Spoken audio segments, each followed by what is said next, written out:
Because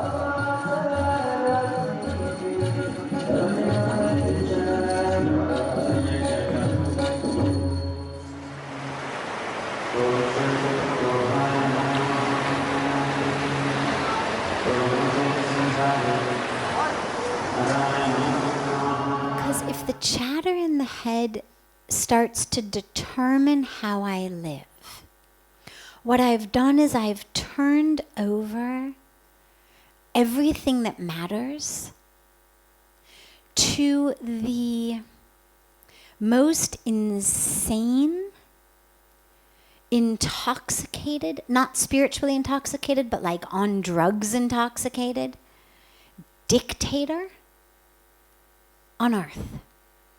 Because that's what the mind does. At its best, it's just a random drugged out monkey. Can't quite figure out where to sit. Little here, little there, swing here, swing there. That's the mind, the regular mind at its best. At its worst, it's running a constant commentary. How dare you say that? Why did you say that? That was so stupid. What are people going to think? Or, oh, of course, absolutely. The chatter of the mind, and this is where we're coming to. The whole point is to rise beyond that. But if I say the chatter in my mind is going to determine my practice. So for example, I'm not going to practice this because I have chatter in my mind. Or I can't do my japa because I have chatter in my mind. What I'm doing is literally handing over the keys to my spiritual life, everything that matters, to this crazed, drugged out dictator monkey in my brain.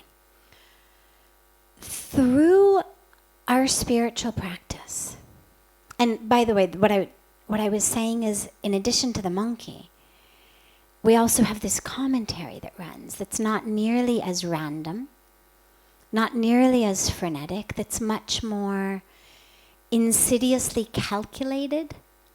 And it's the voice that says, you're stupid, you're never going to get this, you're worthless. Or the opposite end of the spectrum, you're so smart and great, these other people are stupid.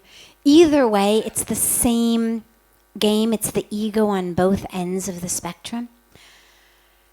Through our spiritual practice, the chatter in the mind stills. As the chatter in the mind stills, we become much more able to do all of our spiritual practice, whether it's closed eyes meditation, open eye meditation, practicing chanting our mantra, practicing seeing people as divine, practicing no reaction, all of these practices that we have, they all work and are possible only when there's some semblance of ability for me to work with my mind. If I'm going to let the chatter in my mind run rampant, I'm not going to be able to do anything. So all of my spiritual practice that is about stilling the mind runs simultaneous to, it's not one or the other, because you also don't want to say, once I've stilled my mind as a prerequisite, then I will do these things, because that'll also never happen.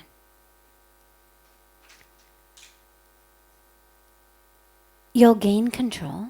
It'll become stiller. The chatter will get less and less. The space between the chatter will get longer and longer. The chatter will get quieter and quieter.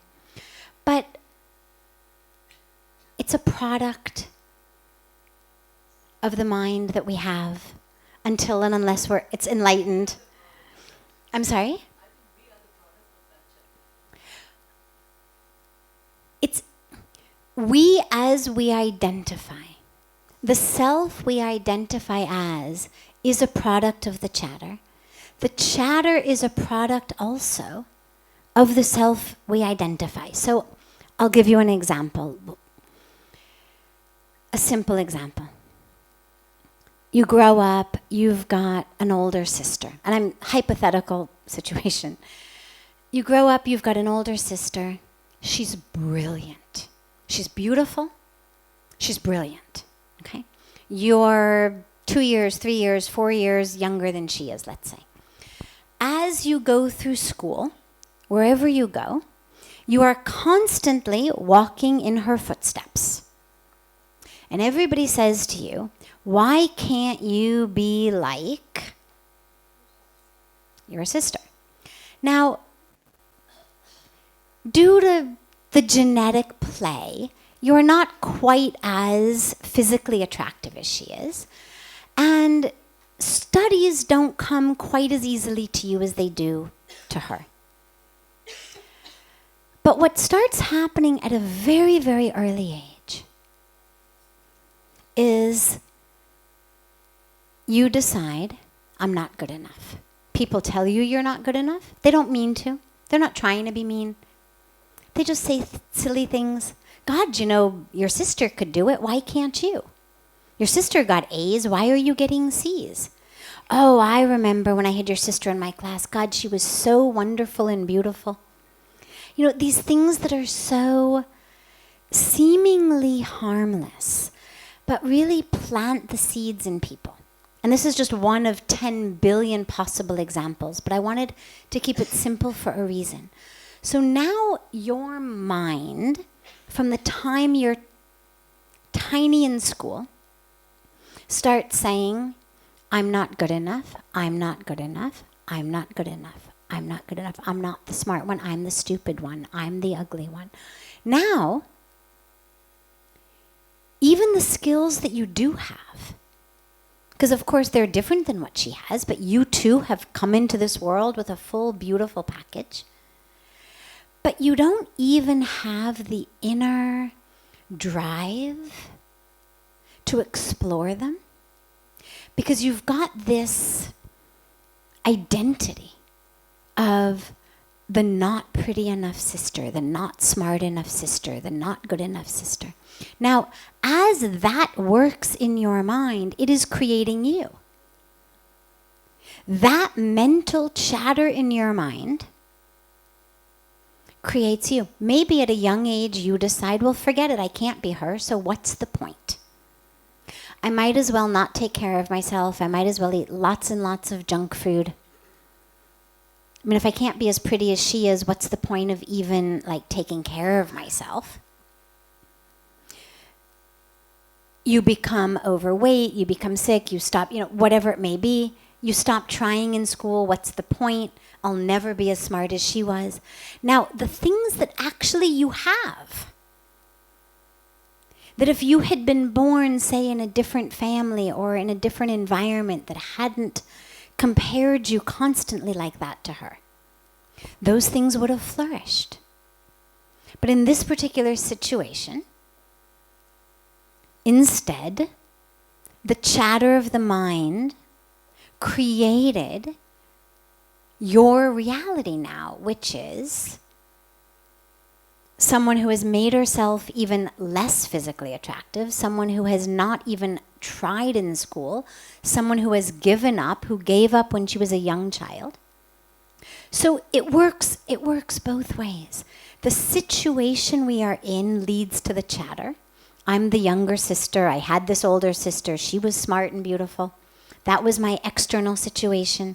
That gave birth to the chatter in my mind based on the feedback I got from parents and teachers and everyone. That feedback became the voice in my own head. That voice in my own head created my identity.